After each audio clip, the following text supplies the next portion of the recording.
La politique monétaire est accommodante, notamment avec cette nouvelle baisse du taux directeur de la Banque centrale.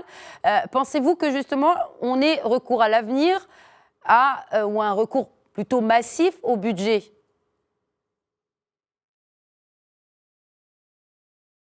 Pour le moment, on a eu recours beaucoup plus aux finances, euh,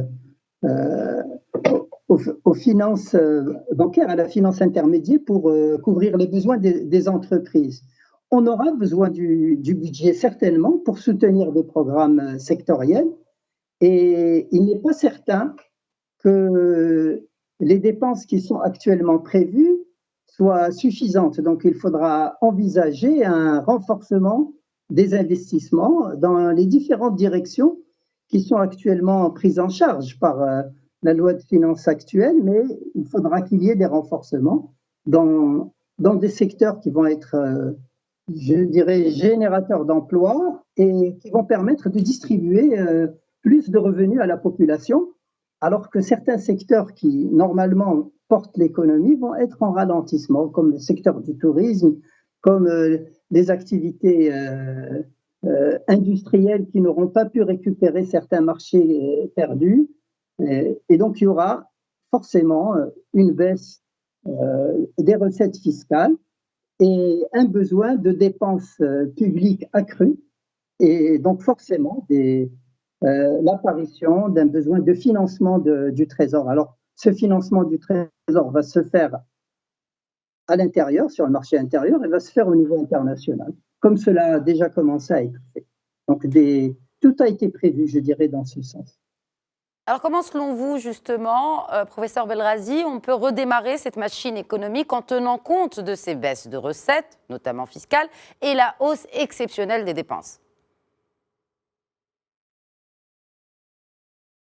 Redémarrer, on a ralenti. Il faudra accélérer le circuit économique. Donc, on peut pas dire certains secteurs étaient quand même à l'arrêt. Hein. Beaucoup de secteurs étaient à l'arrêt. D'ailleurs, certains le sont toujours. Très fort.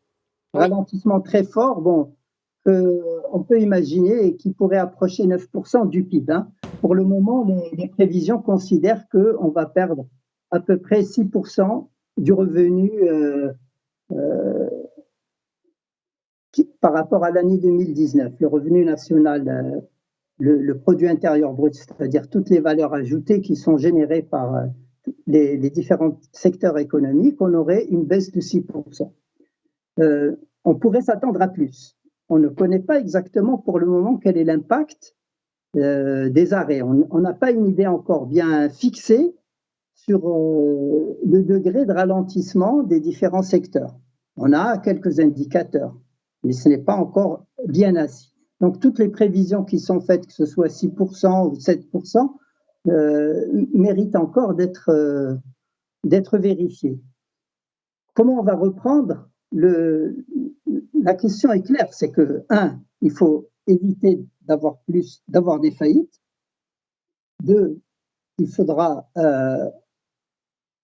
permettre aux entreprises d'avoir des marchés, donc appuyer la consommation, appuyer l'investissement et essayer de stimuler l'investissement des entreprises et la consommation des ménages. Alors, dans des secteurs comme le tourisme qui sont quasiment à l'arrêt, il est clair que nous avons encore des mois de vacances qui vont venir et qu'il faudra probablement commencer à sortir du confinement et à stimuler les dépenses des ménages.